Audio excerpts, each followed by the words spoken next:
दूसरी तरफ जब राजा अमृत्य सेन अगले दिन अपने काफिले के साथ सेनापति के पास पहुंचा तो देखा कि उसकी पत्नी वहां पर नहीं थी। उसने सेनापति से पूछा, अरे, मेरी पत्नी कहाँ है सेनापति? महाराज, रानी जी तो एक जादू टोना करने वाली औरत थी। कल रात को उसने हमसे उल्लू की आंखें, बिल्ली का खून और गिरगिट की पूंछ मंगवाई थी। रात भर वो अपने खेमे में न जाने क्या करती रही। अब उनके खेमे से अजीब अजीब सी आवाजें आ रही थी। लेकिन महाराज, सुबह जब हमने देखा तो वो अपने खेमे में नहीं थी। राजा को ये सारी बातें सुनकर बड़ी ही हैरानी हुई। उसे अपने सेनापति पर संदेह था, लेकिन उसके पास कोई सबूत नहीं था, जिस वजह से वो कुछ न कर सका। ठीक है सेनापति, अभी हम अपने सफर को आगे बढ़ाएंगे और चंद्रपुर राज्य की ओर चलेंगे। वहीं पर पहुंचकर कोई फैसला किया जाएगा, ठीक है? अमृत्य सेन अपने मन में ये सोच रहा था। चंद्रपुर पहुंचकर मैं अपने अत्याचारी ससुर से यह पूछूंगा कि उसने अपनी बेटी के साथ ऐसा क्यों किया। उसकी वजह से उसकी बेटी जंगलों में भटकी और एक जादू टोना करने वाली औरत बन गई। मैं उससे यह भी पूछूंगा कि आखिर बेटियां उसे पसंद क्यों नहीं है।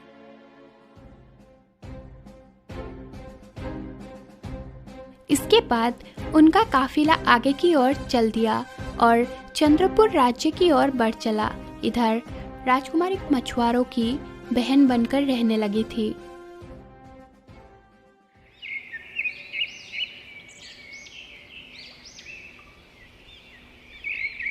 कुछ दिन मछुआरों के साथ रहने के बाद राजकुमारी को यह पता चला कि वो अपने पिता के साम्राज्य यानी चंद्रपुर में पहुंच चुकी है। अच्छा, ये वही चंद्रपुर है, मेरे पिता का साम्राज्य, जिन्होंने मुझे मरवाने का आदेश दिया था। लेकिन अब वक्त बदल चुका है।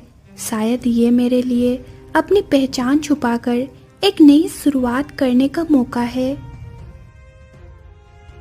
उसे ये भी मालूम हुआ कि उसके पिता को कहानियां सुनने का बहुत शौक है। वो अपने मछुआरों भाइयों से बात करने लगी। अरे भाइयों, क्या तुमने सुना है कि राजा चंद्रदत्त को कहानियां सुनने का बहुत शौक है? बहन, हमारे राजा को अनोखी और दिलचस्प कहानियां सुनना पसंद है। लेकिन तुम ऐसा क्यों पूछ रही हो? हाँ, क्योंकि मुझे लगता है कि मैं उनकी दरबार में कहानी सुनाकर अपनी जगह बना सकती हूँ। ओह, तो क्या तुम दरबार में जाओगी? लेकिन क्यों? भाई, वहाँ जाने में खतरा हो सकता है। अरे नहीं, मुझे डरने की जरूरत नहीं है। मैं बस एक कहानीकार बनकर उनके सामने जाऊंगी। और हाँ, मुझे अपनी पहचान भी छुपानी होगी। ओह, लेकिन बहन, तुम वहाँ जाओगी कैसे? भाई, राजा के दरबार तक पहुँच पाना इतना आसान थोड़े न है। तुम लोग मेरी मदद कर सकते हो। जाकर राजा को ये बताओ कि हमारी बहन एक बहुत अच्छी कहानीकार है। अगर राजा चाहे तो मैं उनके दरबार में आकर नई और मजेदार कहानी सुना सकती हूँ।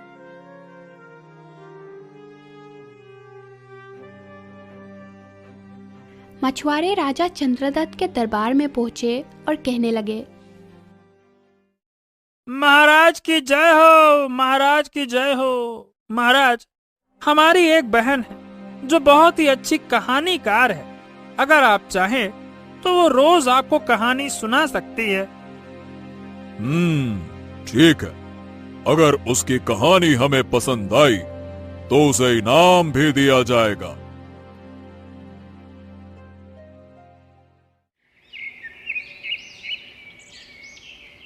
शाम के समय मछुआरे राजा चंद्रदत्त के सामने अपनी बहन को लेकर हाजिर हुए।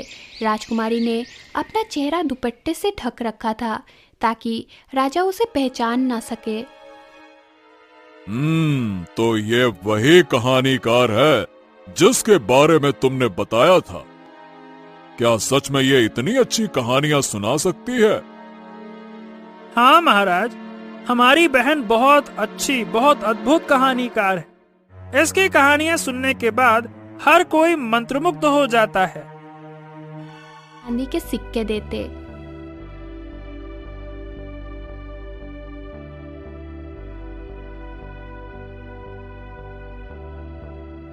एक शाम की बात है, जब कहानी सुनाने के लिए राजकुमारी दरबार में पहुंची तो उसने देखा कि उसका पति अमृत्य सेन और उसका सेनापति दरबार में राजा चंद्रदत्त के साथ बैठे हुए थे। राजकुमारी ने सोचा, आज तो कहानी सुनाने में बहुत मजा आएगा। राजकुमारी रोज की तरह अपना चेहरा दुपट्टे से ढक रखी थी। उसने अपने पिता यानी राजा चंद्रदत्त से कहा, महाराज, आज मैं आपको एक बहुत ही खास कहानी सुनाने वाली हूँ। इसीलिए मैं चाहती हूँ कि कहानी के दौरान कोई भी अपनी जगह से उठकर ना जाए। अगर कोई उठकर जाने लगा तो मैं कहानी सुनाना बंद कर दूंगी और फिर कभी कहानी सुनाने के लिए नहीं आऊंगी। राजा ने सबको आदेश दिया, ध्यान से सुनो, कहानी के दौरान कोई भी अपनी जगह से उठकर नहीं जाएगा। चलिए शुरू किया जाए। सभी लोग इस बात पर राजी हो गए। राजकुमारी ने कहानी सुनाना शुरू किया। एक अत्याचारी राजा था जिसे अपने घर में बेटी की पैदाइश बिल्कुल भी पसंद नहीं था। जब उसके घर में लड़की पैदा हुई तो उसने अपनी बीवी को उसे मारने का हुक्म दिया। उसकी पत्नी ने बेटी को एक दाई को सौंप दिया। दाई ने उसे पाल पोस कर बड़ा किया। एक दिन राजा की नजर उस लड़की पर पड़ी तो राजा ने लड़की के घर पर अपना रिश्ता भेजा। यहाँ तक कहानी सुनते सुनते राजा चंद्रदत्त हैरान रह गए। अरे ये कहानी तो मेरी ही कहानी है। लड़की, ये लो और ध्यान से सुनो। कहानी बंद मत करना, सुनाते चलो, सुनाते चलो, आगे बढ़ो। जब राजा को पता चला कि वो लड़की उसी की बेटी है तो उसने अपने बेटे को बुलाकर अपनी बहन को जंगल में ले जाकर मारने का आदेश दिया। लेकिन भाई बेचारा अपनी बहन को ना मार सका और वही उसे जंगल में छोड़ आया। वो लड़की बेचारी जंगल में इधर उधर भटकती, फल पत्ते खाकर अपना गुजारा करती। राजा चंद्रदत्त, जो अब काफी बूढ़ा हो चुका था, अपनी बेटी के साथ किए गए अत्याचार पर बहुत दुखी हो उठा। जब उसे अपनी बेटी के दुखों के बारे में मालूम हुआ तो उसका दिल और भी ज्यादा दुखी हो गया। दूसरी तरफ राजकुमारी के भाई ने जब यह सुना तो वह सहम गया कि यह तो उसका बहन का किस्सा है। उसने बेचैन होकर कहा, लड़की, ये कहानी आगे जारी रखना। मैं ये कहानी पूरी सुनना चाहता हूँ, और आगे बढ़ो।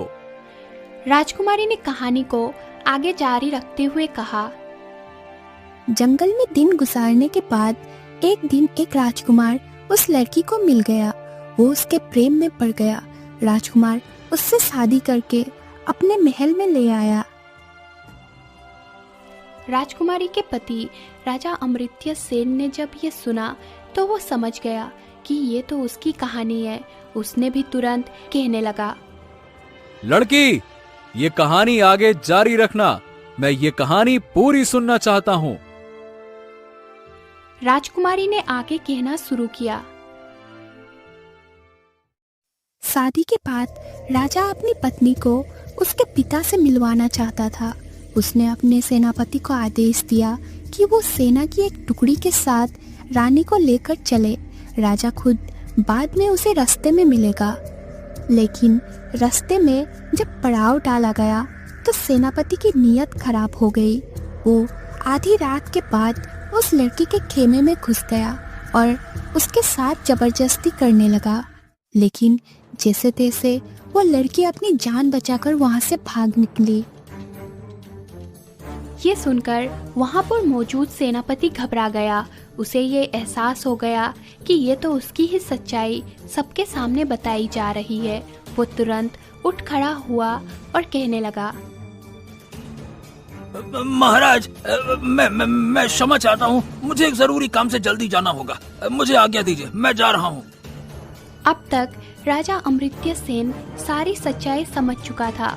उसने गुस्से भरे स्वर में सेनापति से कहा, मक्कार सेनापति, तुम कहीं नहीं जा सकते। जब तक ये कहानी पूरी नहीं होती है, चुपचाप यहीं बैठे रहो। ये राजा के दरबार में कहानी सुनाने लगी। अब तो राजा चंद्रदत्त की आंखों से आंसुओं की धारा फूट पड़ी। यहाँ तक पहुंचकर राजा चंद्रदत्त का दिल चूर चूर हो चुका था। वो रोते चिल्लाते हुए वहां से उठ खड़ा हुआ।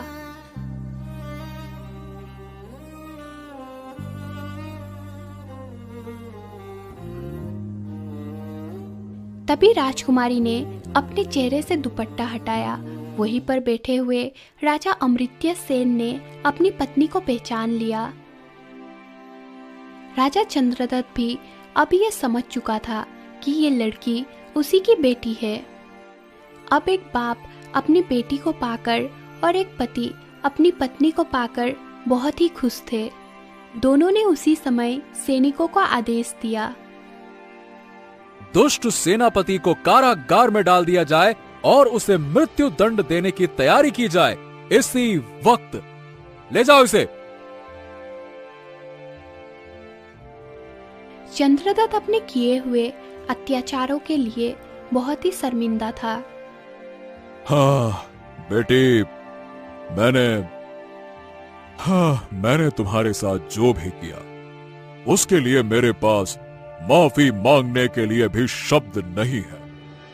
मैं जानता हूं कि मेरी गलती अक्षम्य है। पिताजी, मैंने आपको हमेशा माफ कर दिया था, लेकिन आपके अत्याचारों ने मुझे ऐसी पीड़ा दी है जिसे मैं कभी भुला नहीं सकती। महाराज, मैंने आपको हमेशा समझाने की कोशिश की, लेकिन आप कभी समझ नहीं सके। आज ये पछतावा हमें एक परिवार बनने की खुशी नहीं दे सकता। बेटी, मैं चाहता हूं कि तुम हमारे दामाद के साथ जाओ और अपनी जिंदगी को खुशहाल बनाओ। मेरे लिए यही सजा काफी है। मैं तुम्हारे बचपन का प्यार और हंसी वापस नहीं ला सकता। मैं तुम्हारा गुनहगार हूँ। मैं तुम्हारा गुनहगार हूँ बेटी। मुझे और मैं तुमसे